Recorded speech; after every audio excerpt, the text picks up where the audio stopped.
What's up, everybody? Welcome to our Monday webinar. Courtney and my friend Ryan here with Real Estate Growth Solutions. And today we're going to be talking to you about the strategies required to absolutely dominate your real estate market, recognizing that right now, particularly, there's a bunch of different things happening across North America. We had a coaching client earlier today in Ontario who's sliding into strong buyer market territory. They were saying, Ryan, was it 100 listings coming on and 10 of them going under contract? And that's a market that's piling up. And then, meanwhile, in our marketplace, we've got something entirely different. We're seeing lots of stuff being sold and, final, anywhere from 0 days to 21 days, right? And so what we want to do today, friends, is share with you some strategies that we've used successfully, over the past 16 years or so, to beat markets like the one that you may be in, taking a cross section from a variety of different challenges that we've been faced with and sharing with you some solutions that we've used to be successful. Ryan, what are your thoughts on one that we might use to get started with today? Well, I think kind of at a higher level to, at least from my perspective, being in the trenches, still doing a lot of transactions, is sitting here in 2024, my business looks entirely different. I'm conducting myself differently. I have different tools in my toolkit than what I needed in 2018, 2019. And having that perspective and just realizing that, hey, if we look at a career in real estate, if you think of being an agent for a long time, we got to understand that we work in a fluid market. The market is ever changing. We don't really experience it day to day, but if you look at a career, you're going to be faced with different markets, and different markets require, in my opinion, different toolkits. Yeah, the foundation of things may be similar, but in order to beat the market consistently, we have to at least acknowledge, like, hey, if a market changes, we may need to act differently. We may need a different script. We may need a different process. And I think personally, it'd be unrealistic for me to know that I'm in a fluid market industry and just stay the same for 20 years or however long you want to do real estate. You'd see it with a lot of agents out there, especially legacy real estate agents. They do the same thing they have since 1995. But Mhm. yet, if you look at when markets shift, they get smashed in the face. And Yeah. that's where, for me, to build a proper business, I'm like, hey, I want to be able to ebb and flow with the market and consistently beat the market no matter what. And that, unfortunately, requires a little bit of leveling up. Mhm. And it may require a little bit of foresight. And I think that's what we're here to talk about today is like, hey, depending on what market we're in, you may need to do things a little bit differently. Yeah, I love that, Ryan. It's so true. I think when you look at the most common complaint that agents have around their business, and the question that you and I get asked so frequently in our one-on-one and group coaching is, how do I level up my income, right? Like, how do I create more predictability in my business? And if you think about what that actually means, that's an agent who's sitting in a static position, looking at a changing landscape, receiving the amount of business as a percentage that they may have received before, or even less as other people have adapted and taking business away from them. And so, really, what we're talking about here, friends, is a strategy where you can get on your toes, consistently stay ahead of what's going on in the marketplace, understand what that means to the marketplace, be able to create a strategy for success that gets buyers and sellers engaged with you into action and then ultimately buying and selling real estate with you because you don't get paid until that happens. Okay. Now, Ryan, one of the things that I want to just kind of pre-frame with, and I know that this is something that I think a lot of agents struggle with, and I've seen it in new agents and very seasoned agents. They have this sense that, when the market goes soft or, when things are changing, that they really just ought to give permission to their buyers and sellers to do what they want because it's a bad time to buy and sell. And nothing could make me more crazy. Like the thing that I want you to take away from this webinar, if you don't take anything else away, friend, is this one thing. Okay. People buy and sell real estate for emotional reasons. Okay. Somebody was born, somebody died, somebody got married, somebody got divorced, somebody got a job, somebody lost a job, somebody moved to, somebody moved away from. There are high level emotional reasons that involve real estate, and those things don't give a shit about what's happening with interest rates. They don't care about what's happening with price points. They don't care about any of these other things. Okay. If anything, if you look at what was going on in, like, times of COVID or what have you, listen, like more divorces than any other time. When you look at markets that are, going up, going down, people are still having emotional times that require, obligate, and need them to buy and sell real estate. And so I just need you to first and foremost get this idea out of your head that there is a good time and a bad time to sell real estate. The right time to buy real estate is when you want to buy real estate. The right time to sell real estate is when you want to sell real estate. And the chances are that right now there's a ton of people that want to do that. The risk is that agents give permission to clients to feel like now is not a good time to do it. And then what we're going to teach you is an evaluation method today that you can effectively look at market conditions and then decide for yourself, hey, listen, like what do I need to do to give permission to this person to do the thing that they already want to do in a way that's going to help them construct a strategy for success. Okay. And so we're going to develop a framework with you today to help you do that. And then we can talk about some specific examples and scripts and strategies that we've used to win. Does that sound like a good approach, Ryan? I think that's great. And you're exactly right, Court. Like it's almost like the agent is the one that is giving that person that they're sitting across the kitchen table from, you know, the reason to not do something, as opposed to being like, hey, no, like I get all these issues that are going on. By the way, there's issues in buyers markets, there's issues in sellers markets. They're just different. So like don't ever think that there's never going to be any issues. It's just like we need to look at ourselves as agents as problem solvers and facilitating environments to where that person, buyer or seller, feels comfortable taking the next step. And what agents don't realize, to your point, Cord, is themselves are the barrier a lot of times. They're the ones talking the people into not going into action, as opposed to facilitating an environment to where they're like, yeah, for sure, let's take the next step. Right. Yeah. So maybe where do you want to start with this, Court? Do you want to talk about a little bit of a framework, buyers or sellers market? I want to start just with some foundational Okay. elements for good pedagogy and start with the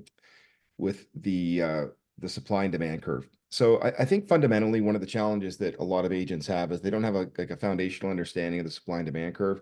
And you don't have to deep dive this. Go to ChatGPT and check it out there, Google it, whatever, watch a YouTube video. But essentially it's like this.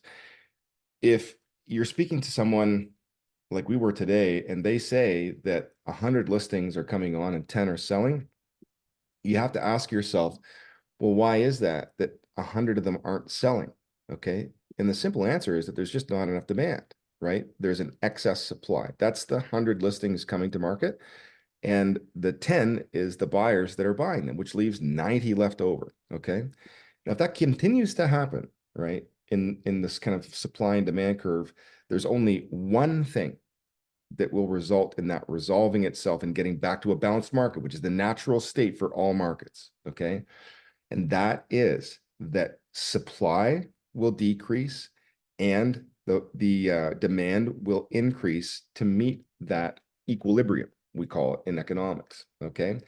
And so supply coming down means that people have to stop listing their houses for sale, which is very unlikely to happen.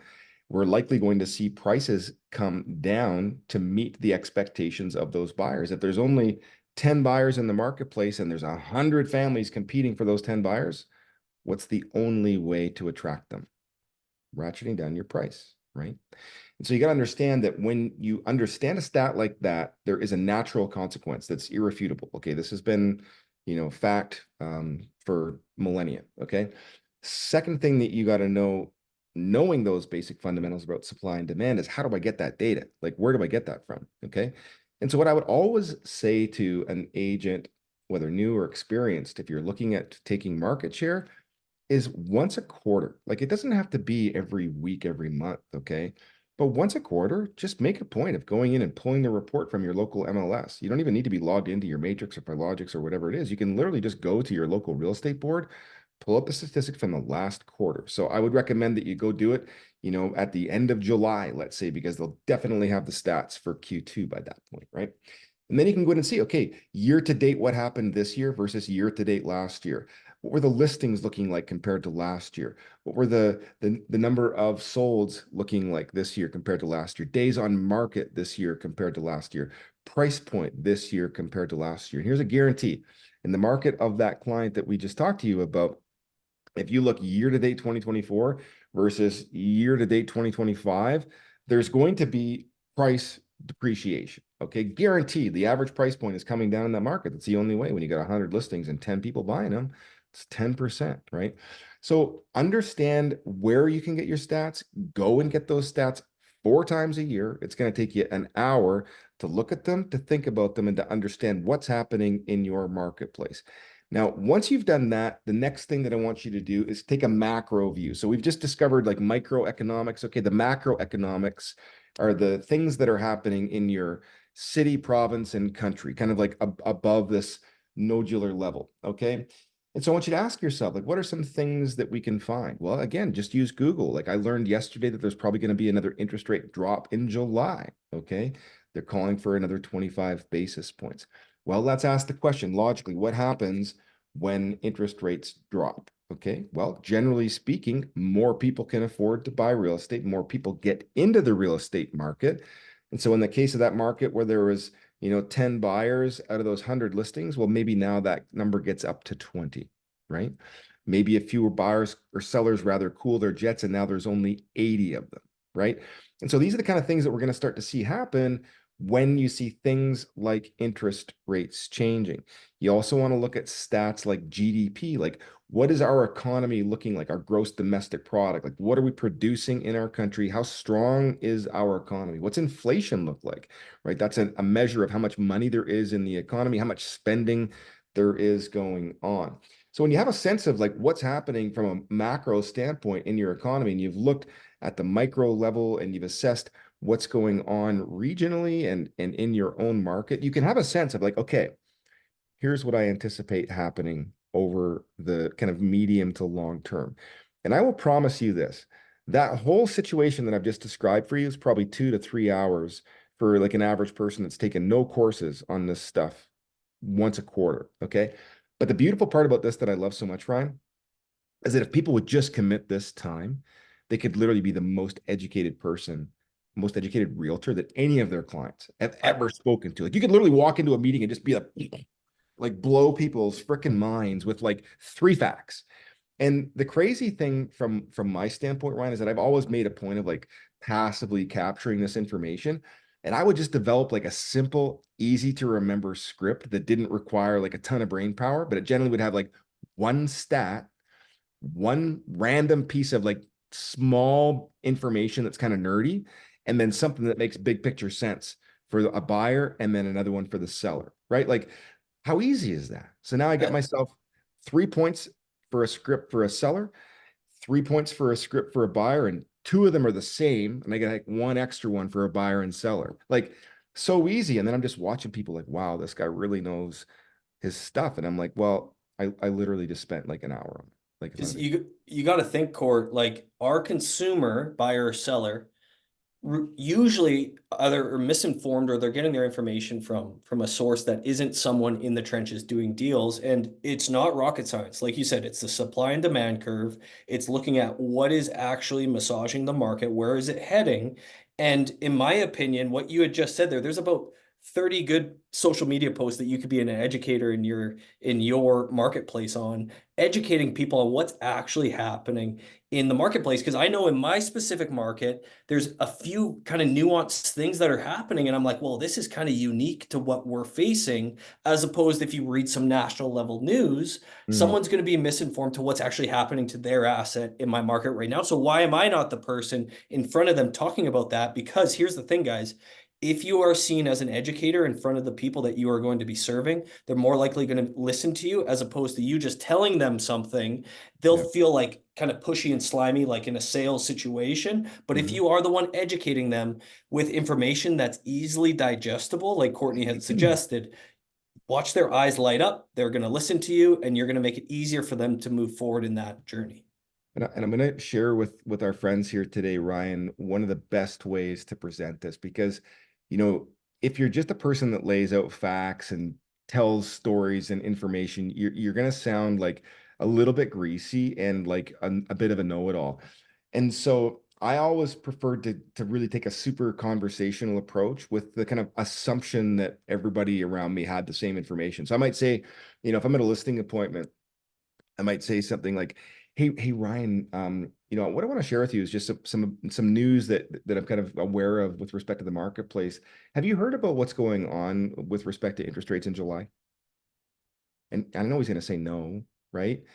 And so I'm just giving me permission to tell a story that I was already going to tell. You see what I'm doing here? Like I'm just inviting myself to the table to give him a bit of information. He might know a bunch.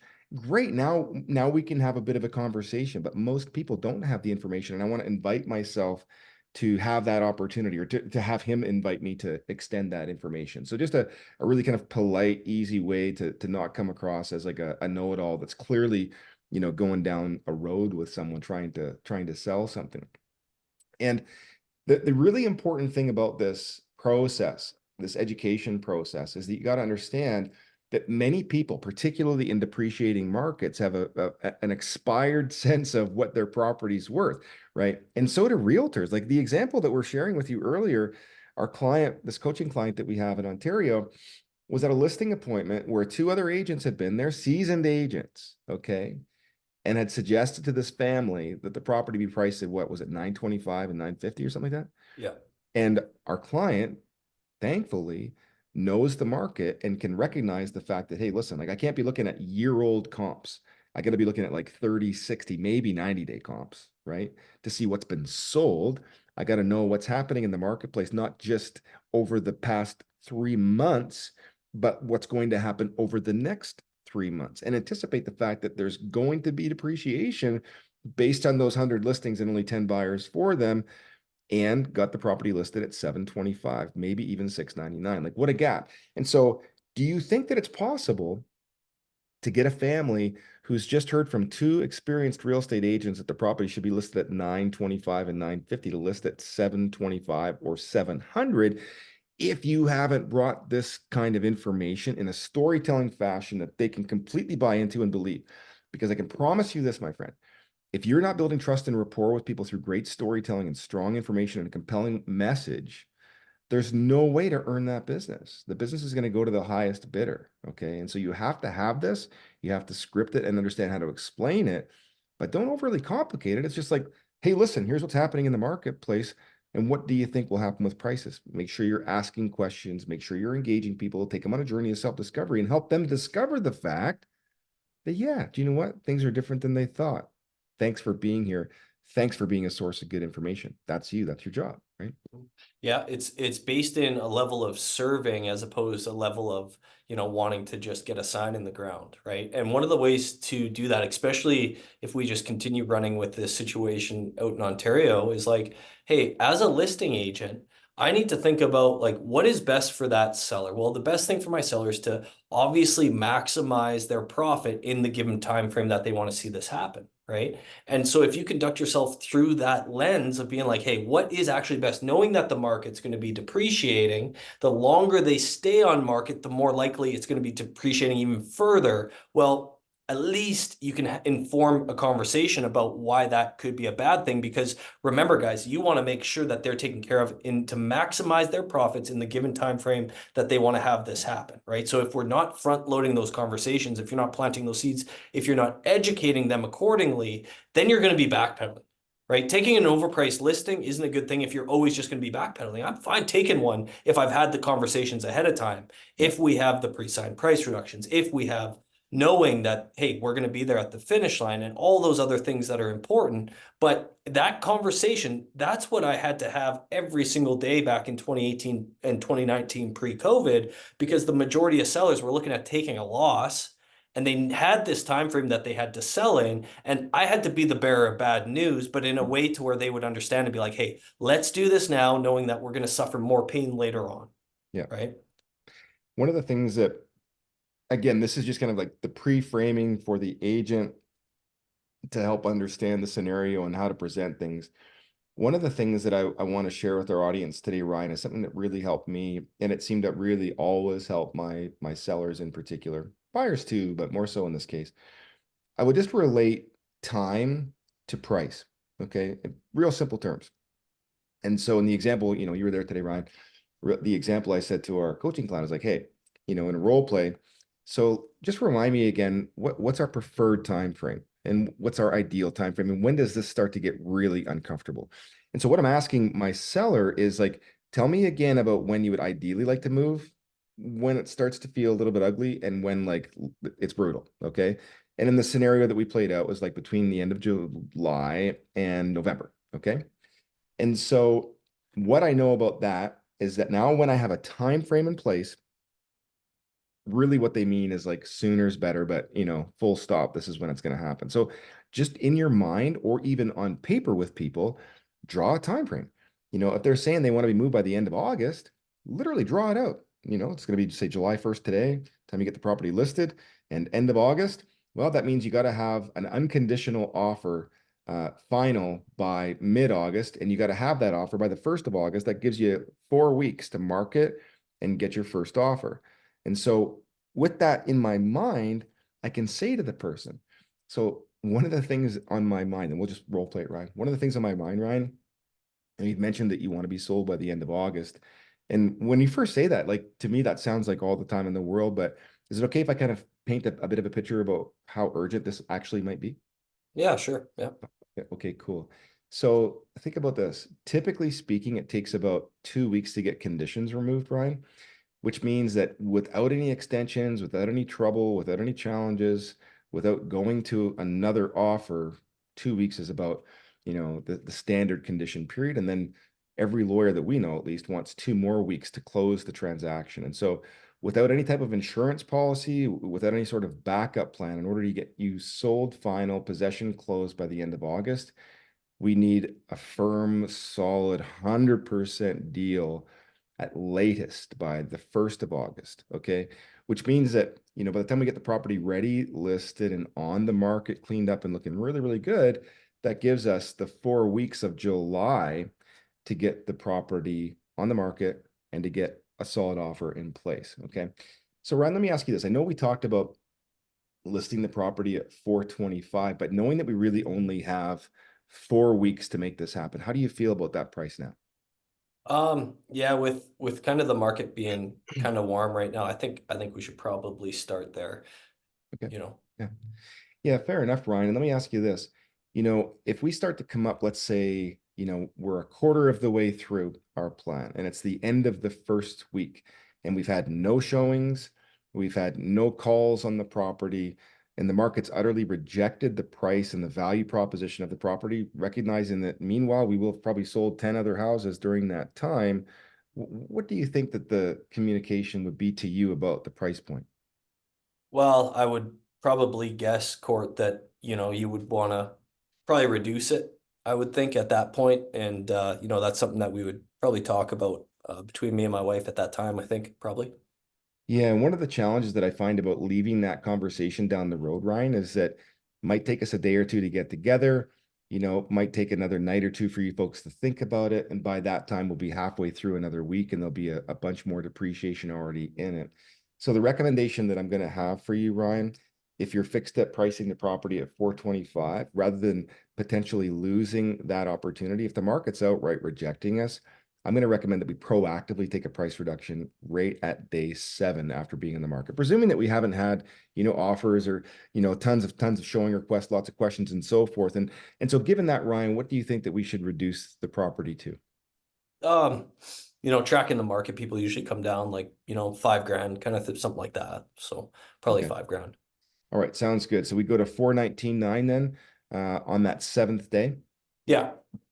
Right on. And Ryan, I hate doing this, but I'm presuming that you'd rather me have a hard conversation with you now than down the line. Is that right? Yeah. Yeah. So Ryan, let's just, devil's advocate, say worst case scenario, even at 419.9, there's like one showing, but the feedback's weak or there is no feedback, still not getting a ton of questions. And you're starting to feel, and I'm definitely feeling that the market has rejected the property and that price again. And that leaves us only with 2 more weeks, right? I guess 3 more weeks, but 2 more possible price reductions. What do you think we should do at that point in order to effect a sale? Well, I definitely don't want us to be getting nervous if the timeline goes on. So what, should we make that first price reduction more, or what's an appropriate, number to where you think it's gonna move? Yeah, and I mean, you can see where I'm going with this, Ryan, because I don't want to wind up, towards the end of July here where we're still faced with that, right? And then out of time, maybe pushing the deadline or really like trying to compress that month-long period to get the deal buttoned up. My recommendation, Ryan, is going to be to start lower, frankly, to start at 410. Now, listen, I know that that number is shocking, but it saves us 3 price reductions and gives us the opportunity in a market that we're already starting to see some depreciation in to maybe drive the property into competition. Because think of it, Ryan, we know there's these 100 properties out there come to market, 10 are typically selling. The last ones that we looked at were early June and nothing sold since then. So I'm hoping that there's some demand out there now for when we hit the market. And at very least, if there's only going to be 10 buyers over the next month, that we can get all 10 of them bidding on your property first because it's the best price, best condition, and then maximize the sale price for it by being a little bit aggressive at first and probably minimizing the number of price reductions that we have to take later on. Does that seem like that might be a reasonable strategy to accomplish your goal of being sold and having a deal firm in place by the end of July? Yeah. Yeah, that makes sense. Yeah. Okay, cool. So we'll There's a lot start of gold in that. Holy smokes. yeah, and I would carry on. I'd say, so Ryan, I won't stop there. I want to go at 410, but I still want to have those weekly $5,000 price reductions. I'm going to push for that. Okay. Guys, listen, I'm not going to lie. I mastered this. Okay. Like I made millions of dollars using this strategy. At times when agents were, telling people not to list their properties, people were calling me to cancel their listing appointments because the price that the agents had told them was so far off. They were so discouraged that they were ready to not do anything. And then I would show up and inspire them, excite them, and tell them why it was wise to do this right now, get the best price, the highest commission, and get them sold. And I remember like agents calling me and being like, what did you do? Right. And the answer was, I brought like a mediocre amount of value. And I practiced some scripts that I was like, well, this ought to make sense. Like this person still wants to move. And I'm thinking, hey, listen, if they wait a year like they're planning to, their property is going to be worth 10, 15, 20% less.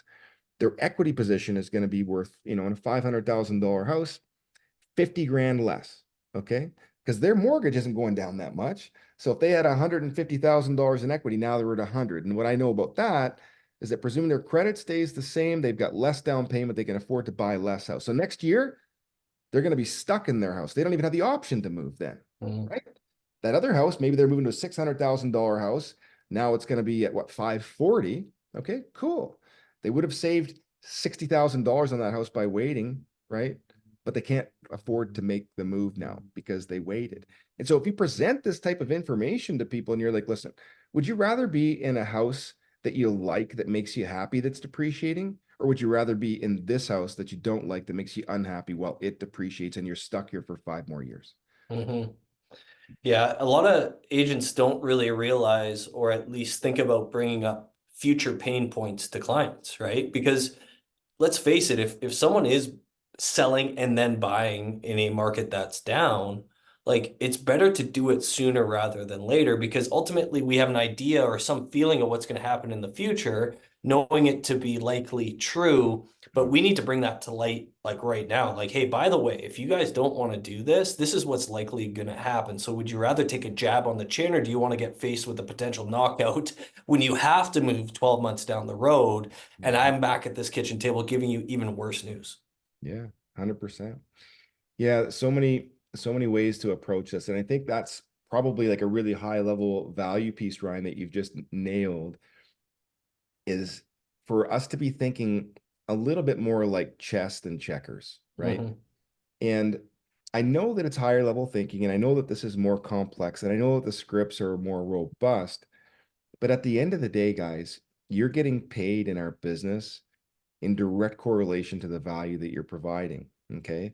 And so if you intend on just getting your real estate license and using your lockbox to open doors and to write contracts when people tell you that they want to, and list the property when somebody says come list it at the price that they tell you that they want to list it at, you're just like 99% of other agents out there, and you've got as much odds as they do about making it a great career. And with modest improvements to your research, to your scripts, and to your effort, you can bring a monstrous amount of additional value, and you can be compensated for that. And so I just based on what we've shared so far, Ryan, my hope is that what everyone here today is hearing is that this is for you. The information is readily out there, and all you need to do is think about it and talk to your friends about it, bounce them off of us, come to some of our training sessions, ask about the questions in your market, bring the stats that you've got, and we can support you in building out some strategies.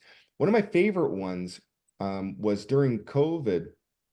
A friend of mine that I was speaking to um, in in our brokerage was just chatting with him about how he was managing getting people off the fence into action. And he said, you know what we're doing right now is we're just getting everybody into variable open mortgages because we know that rates are going to be coming down. This was a while ago.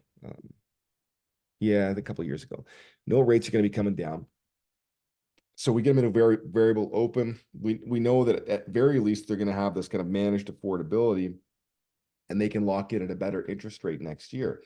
So we did that for about a year. We talked about the strategy. It worked really well, got people into action. They got into the deals that they wanted to. They locked in the following year. And so my point here is that if you're new in the business and some of the stuff is lost on you, or maybe you're just writing notes so fast that you can't read them later on, don't think you got to memorize this stuff and figure it all out. You got lots of big brains around you. Show up on our trainings, pose the challenge that you're having, and we'll help you develop the scripts. Like, I promise you, the stuff's not rocket science. If it was, we wouldn't be doing it. It's just that we've had these conversations like between Ryan and I thousands of times and collectively sold thousands of properties. I mean, 4,500 on this team. So I mean, we know what works. So Ryan, maybe we move on from this scenario and take a bit of a different angle. Do you want to work on, something buy side, do you think?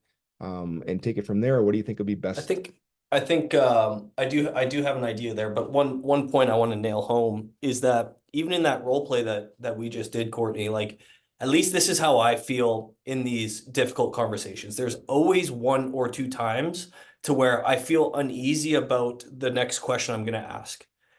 And it's at those points where I feel the most uncomfortable and the most pressure is where I know I need to spit those words out of my mouth or ask that specific question that's going to get some friction, going to get uncomfortable, because that's where the money is. That's where you will differentiate yourself as opposed to the other agents they've sat with. They've just nodded their head, been like, yeah, that sounds good. I understand you want this much money. They're not willing to get uncomfortable, to fall on their sword, if you will, because here's the thing, guys, you never, ever, at least from my experience, those conversations never go bad. The more you lean into that discomfort, the more that you lean into those situations where you're like, oh, I need to say this. I know I should say this. Just say it. See what happens. I would rather know and risk breaking rapport, which never happens, by the way, than lay my head to bed at night knowing like, I should have asked that, or I should have pushed a little bit more for that price reduction. I shouldn't have taken that at 425. I should have got it at 410. Because Yeah. remember, guys, you know it to be true that that's what's serving that seller the best. So, anyways, the second thing that I want to take this through, Court, is on the flip side. If you look at more like in Southern Alberta, where we're in right now, I've had a lot of conversations with sellers where they know the market's hot. Like in Medicine Hat specifically, we're faced with like historical lows in inventory. So it's the reverse of what our client was facing earlier today in Ontario. There's hardly anything for sale right now. So these sellers, misinformed or not, they have a disproportionate, I would say, value prop for their home where I'm like, they're not even close, right? They want to go at such a crazy number, and I have to educate them on why that's not best for them. So maybe speak to that situation because it's very different than what we have discussed thus far. Yeah, for sure. And I think, just in terms of like a tip that anyone here can use, and so many of you here today, thanks for joining us and carving time out of your busy schedules. It's the power of asking questions. Okay. And it took me so many years to learn this. Okay. I've been doing this 16 years. I don't want to tell you that within my 5 years, my first 5 years, I had this skill. Okay. But what I learned, Ryan, was that if I just asked questions that led people on a journey of self-discovery, I had so much more latitude to be truthful and transparent. And it got me out of this false mindset. Like I loved what you pointed out, where I felt like if I was being honest with people in my first 2 years in business, that it was like telling somebody that they're fat. You know what I mean? Like who does that? That's just ignorant, right? And in my head, I was like, well, if I tell them that their house isn't worth that, it's like telling them that they're fat. And it's like, that's an opinion, right? And so let's say that you do care for someone in your family and they are fat and they do need to lose some weight because you want them to live longer? Are you going to tell them that they're fat? Or are you going to have a conversation with them about healthy eating habits and just kind of like engage them in some sort of discussion about this? And how are you going to do that? You're going to ask questions. Like, just be a normal person, right? Don't be an asshole. And I think so many agents are like, so like, they're just like, well, I just tell it like it is. And I'm like, well, that kind of makes you an asshole. Like, if I look fat, don't tell me I look fat. Like, I don't want to hear that. Like, give me a strategy that I could look better, like, because we all want that. Like, and so one of the things that I would use in the scenario that you just described, Ryan, and I like this framework, regardless of market conditions. Whenever I'm doing an evaluation, I always bring my computer. I always bring people around me. Like, I literally want to sit in the middle with like two heads right here. I've already got my comps picked, and I'll have the framework laid out, beds, baths, price range, the range that the solds were in, actives, conditionals, part of town, and so forth. And I like to get kind of like, under 10 comparables. So then I'll sit with them and I'll just ask them, hey guys, so based on, what we've talked about, your property, and I'll go through like all the things: beds, baths, price range, square footage, age, so forth. Does this look like this would, show us some good comparables for your property and allow us to price it properly? Generally, they're going to say yes. If not, I'll literally change it. I don't give a shit. Okay. So long as we don't go to like 20 comparables. Okay, fantastic. And then I'll just go to the next page.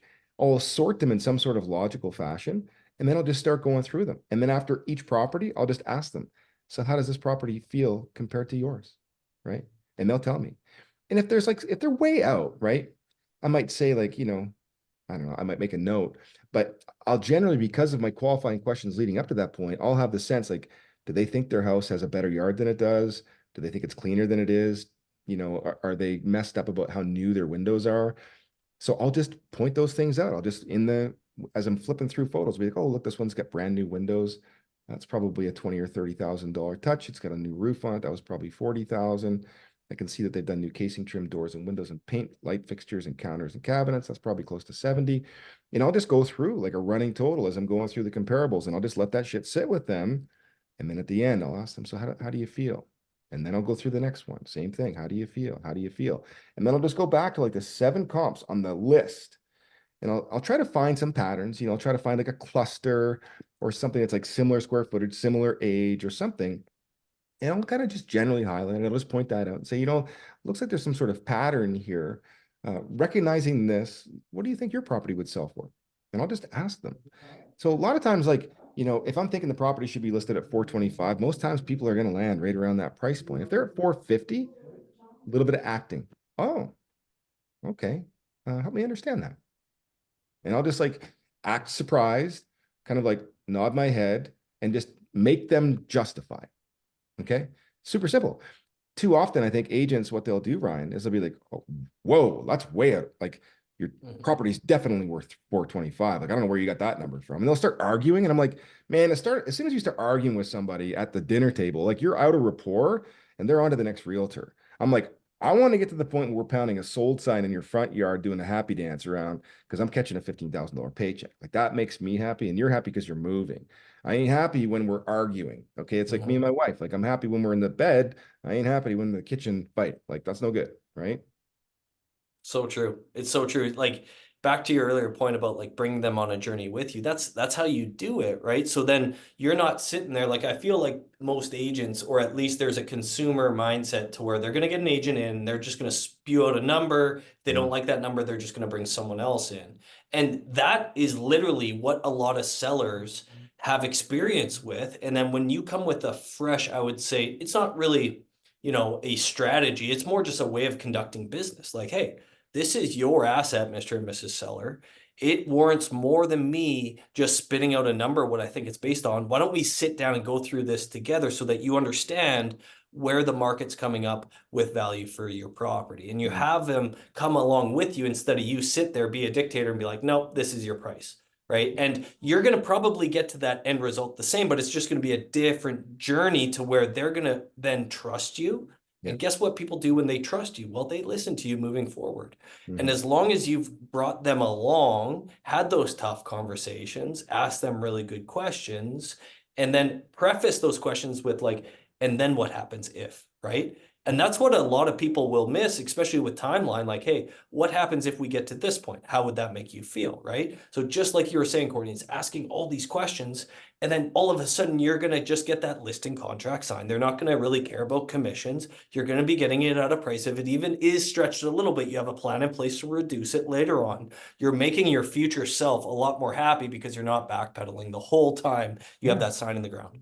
Yeah, like all those future conversations, they've already been had, right? And a couple things that came to my mind there, Ryan. One was that, I always found in my early days when people would say to me, well, why don't we just talk about that later on? I'd say, yeah, do you know what? Like, let's do that.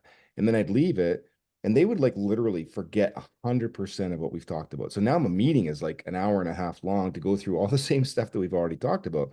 So what did I decide to do?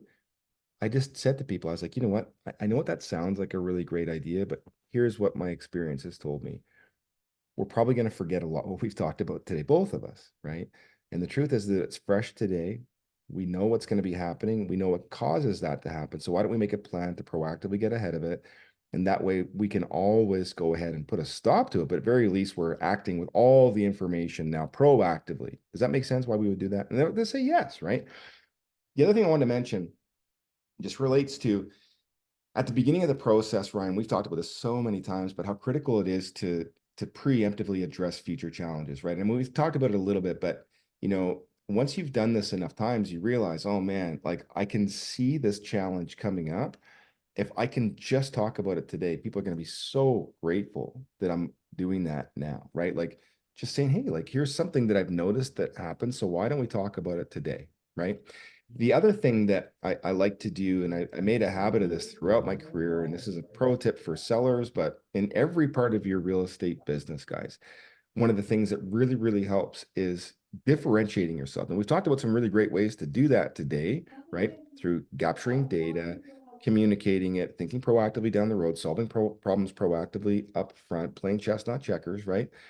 But one of the things that I like to do at the table when we're beginning to sit down and price properties was I would dispel myths because I already knew that in most cases I was in competition, okay, just because of my marketing style. And so I would say to people, I'd say, listen, I know that a lot of agents will really hang their hat on pricing. And I just want you to know that pricing is just not that difficult. In fact, what I'm going to do is open up the entire MLS to you and show you how easy it is to price a property. What I want you to know is that marketing the way that we market, representing the way that we represent, negotiating the way that we do, and having systems for selling in the way that we do, all of which I'm going to explain to you in our listing presentation, is really the magic. That's the thing that's the hardest to do. Pricing a property is actually very simple. So are you okay if we get together and just do that together right now? And I'll show you everything that realtors see and everything that property appraisers see. And they're like, yeah, like let's pull the curtain back on the entire industry. And so now, guys, I've just like every other realtor in the marketplace over there and me, a unit of one in front of them with a contract with 1% more commission and a better price on it. I'm getting the contract because there's everybody else and then there's me. I'm bringing more value. And I've told them what the value is and they can see it and believe it. And we're going to do it together and they will see how easy it is because it is easy, right? I love that. And I would even go a level deeper into that to where when the markets are quote tougher, I would say there's more opportunity to differentiate yourself if you're proactive to be like, hey, in this specific situation, in this given market, how can I show more value than the horde of other agents that are out there right now? Because listen, guys, it was an absolute gravy train, 21, 22, most of 23. And a lot of agents were making a lot of money with very little value proposition just because the market was so much better. There was a lot more paychecks up for grabs. And what you'll see if you are in a market that's transitioning more to balanced or even into a buyer's market, do not let that scare you. In my opinion, it's like, okay, game time. I can get more commission because I'm going to be bringing more value. I don't just have to put a sign in the ground. It's going to sell itself. Like now is my time to show my true value because I'm solving bigger issues that a lot of other agents aren't even thinking about, they can't even address. So to me, it's like game time, man. Like I want to be in those quote tougher markets Mhm. because the perception and the need for agents, their value is more significant. Sellers need you more now in those markets than they would back in 2022 when things were flying off the shelf. So I Yeah. think just back to like the first part of this whole call, this webinar is like don't just think when you see 100 houses for sale, only 10 list, it's very easy to get down in the dumps. Very easy to be like, ah, that's a tough market. To me, I'm like, well, no problem at all. Like there's just different issues for you to solve. Get the at bat, have the tough questions, lead them through a journey of self-discovery, and all of a sudden you get listings. It's Right. awesome, right? One of the other realizations that I had too, Ryan, and I haven't mentioned this very much over the years, but I think it's important. And it's that this concept that, like, generally speaking, like the feelings in markets are kind of uniform. And Ryan, we're on a big team, so we see this, right? So what I mean by that is that, like, maybe I wake up one day and I'm kind of in the dumps, and maybe that's an anomalous thing, but the second day, I don't know, something's going on for me, and I don't really have the motivation and inspiration. Here's the thing that's really interesting to me that I've seen over the years very consistently is that if I'm feeling that way for a couple days, there's a really good chance that the agents on our team are feeling that for those days. There's a really good chance that everybody in our market, those agents in our market, are feeling that way. And do you know what else is really common and true? Buyers and sellers feeling the exact same way. And I don't know what it is, some sort of universal energy, the weather, the sun, the, time of year, the moons. I have no idea, but that shit is 100% true. And so what I started to realize was like, well, listen, like, if I stay feeling shitty, then I ain't gonna do any business because nobody else wants to do business either. So I gotta switch this shit. And if I can switch it, I can be the guy that attracts all that business and turns everybody else's light switch on and gets them engaged and excited to do business right now. I just decided I was gonna be that guy. I'm just gonna be the light. That's it. That's all I decided. And when you make that switch and you decide that you're going to be the person that's going to engage and inspire and motivate and bring great information, motivation, inspiration to families that damn well want to buy and sell real estate, and you can give them a safe way to do it, they will, right? And that's just talking about being Yeah. prepared and having a script and a process to walk people through. And when you can do that, you're going to do a disproportionate amount of business. I can promise you that.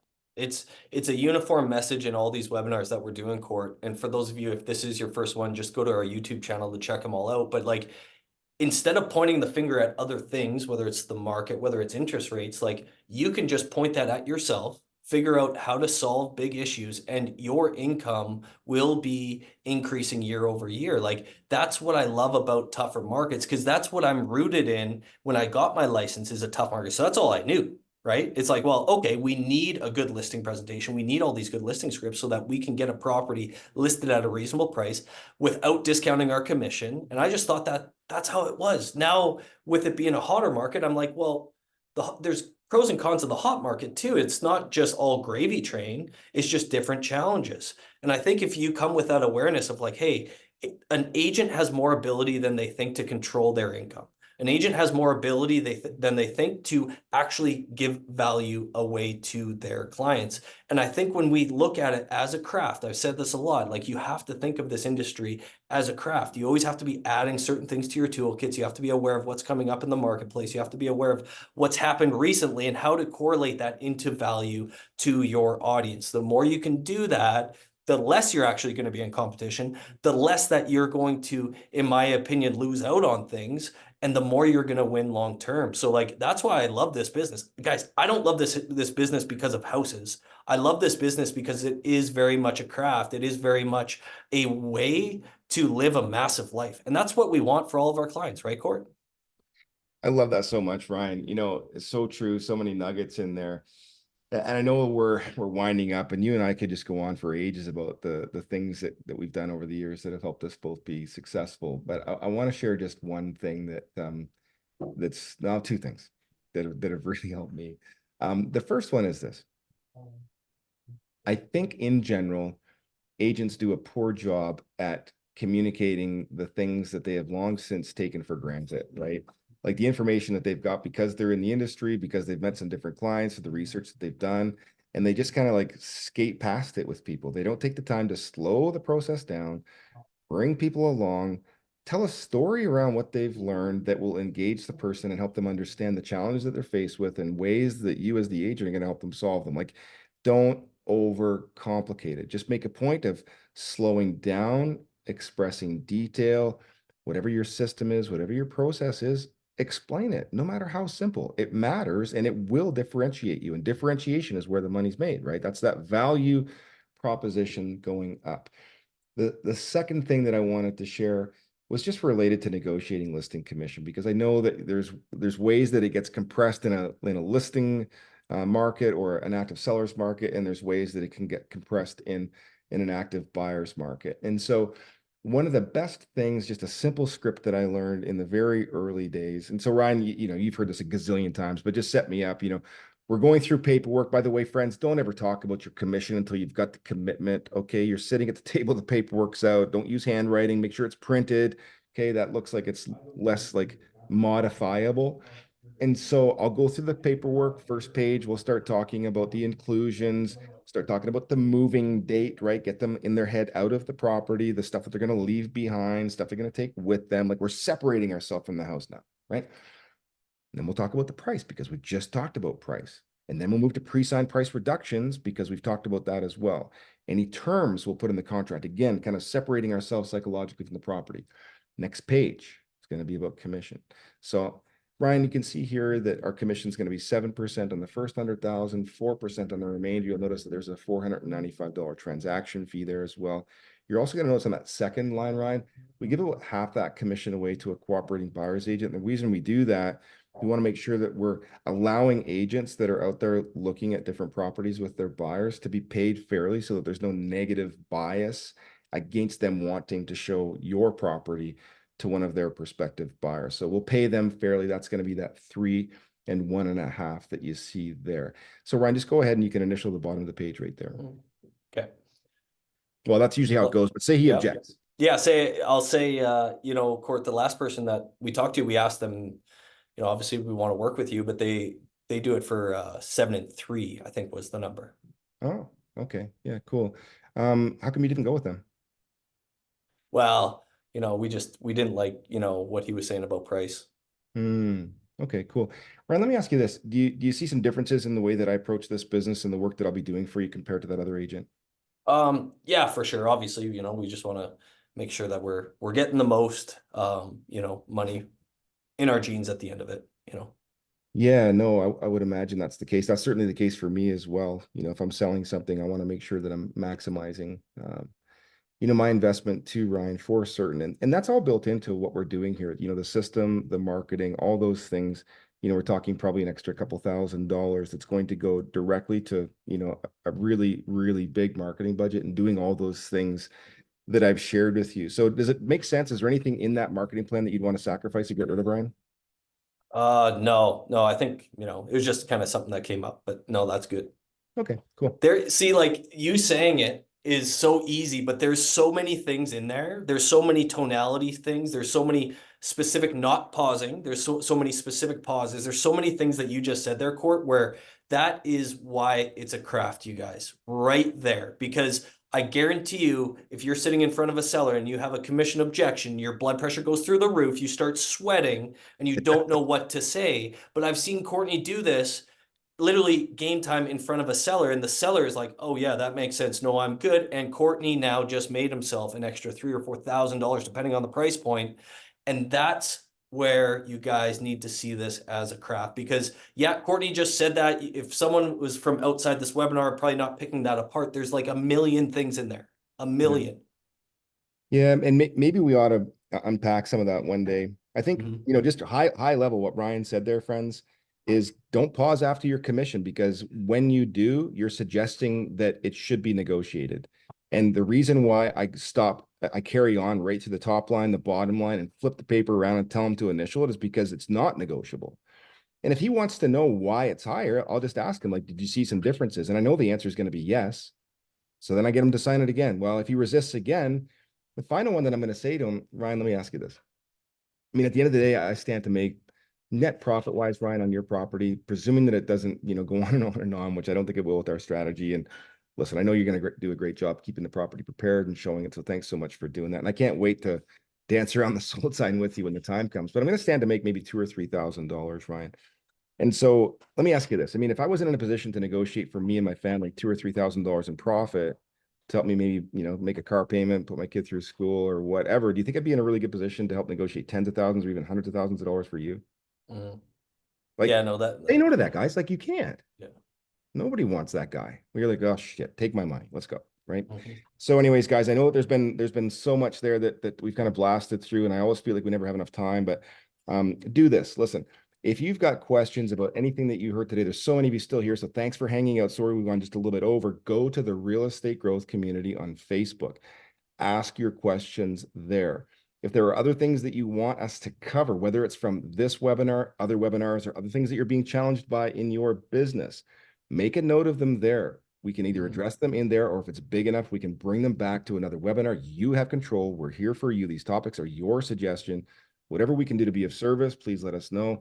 And Ryan, why don't you tell our friends how they can reach out to you if they want to schedule some time or try to help grow their business, talk to you about coaching or come into EXP or whatever it is that they'd like to know more about. I love that. So in the replay email that all of you guys will get with a recording of all this, I'll just throw in my Calendly link that'll be specific for you guys. It'll just be a 30-minute Zoom call with me. Obviously, no charge to that, guys. That I want to help you live a bigger and better life through real estate, because that's what real estate has given me. It's been an industry, it's been a vehicle for me to live a bigger and better life. And the beauty of it is it's not that hard to do. It's just being proactive about the challenges you're facing and getting your toolkit prepared for those challenges. So if you're not a part of that real estate growth community private Facebook group, just go ahead, ask to join it. We'll get you approved, and then you'll be able to come behind the scenes and ask those questions. And that, in my opinion, guys, makes these webinars that much more impactful when we can take down a specific topic that you're challenging with and share it with everyone. Because the more that we can share it with everyone, the more that people will win. And there's plenty of market share out there for you guys. So So much. hopefully that serves you guys well. We'll get the replay out there. Watch for that Calendly link, and we will see you guys again soon. Peace.